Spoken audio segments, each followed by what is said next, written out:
ఒకవేళ ఈ దేశాలు పోవాలంటే మ్యాజిస్ట్రేట్ గారు అనుమతి తీసుకొని ఇతర దేశాలు పోవాలి.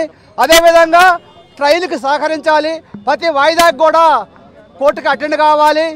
వీలైన వరకు తొందరగా ఈ కేసుని ముగించాలని చెప్పి బిఆర్ గవాయ్ గారు తీర్మానం చేశారు.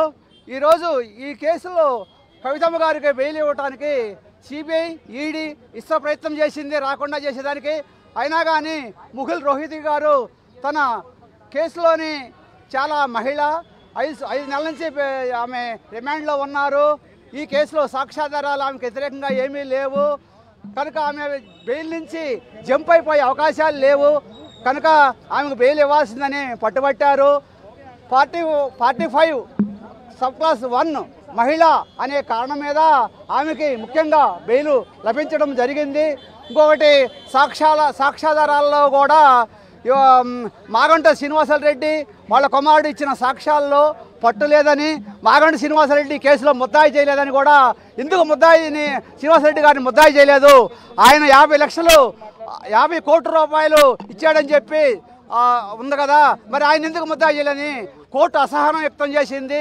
మీరంతా ఈ కేసు అంతా తప్పులు తడగ్గా నడిపిస్తున్నారు. సిబిఐ ఈడీ మీరు తప్పుడు కేసులు పెట్టారు. దీంట్లో ఈ కేసులో కవితమ్మ మీద ఏమీ ఉన్నట్టుగా మాకు కనపట్లేదని మందలించారు. కనుక ఇది సిబిఐకి ఈడీకి చెంప పెట్టని మనం ఒక రకంగా చెప్పుకోవచ్చు.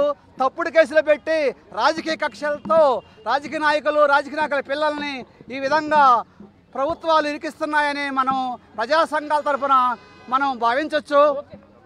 కనుక ఇది ఒక విధంగా కవితకి ఓవరాల్గా అయితే కేసుకు సంబంధించిన అంశంలో దాదాపు 2 కేసులలో కూడా అటు సిబిఐ కావచ్చు ఇటు ఈడీ కావచ్చు 2 కేసులలో కూడా కవితకు బెయిల్ మంజూరు చేశారు. అయితే కోర్టు ముందు కేటీఆర్ అదేవిధంగా మాజీ మంత్రులు హరీష్ రావును కూడా మీడియాతో మాట్లాడాల్సిందిగా విజ్ఞప్తి సందర్భంలో కోర్టు తీర్పు కాసేపటి క్రితమే వచ్చిందంటే నేరుగా వారంతా కూడా తిహార్ జైలుకు వెళ్లే క్రమంలో మీడియాతో మాట్లాడలేదు. అందులో భాగంగానే మొదట కేసు విచారణ ముగిసింది ఒకటి ఆర్డర్ కాపీని నేరుగా తీసుకెళ్లి తిహార్ జైలు ముందు పెట్టి మొత్తం దీనికి సంబంధించిన ప్రధానంగా డాక్యుమెంట్స్ సంబంధించి ఏదైతే పూచికత్తులపైన సుప్రీంకోర్టు ఈరోజు బెయిల్ మంజూరు చేసిందో ఆ బెయిల్కి సంబంధించిన అంశంలో మరి కాసేపట్లో దాని ప్రక్రియను కూడా పూర్తి చేయబోతున్నారు.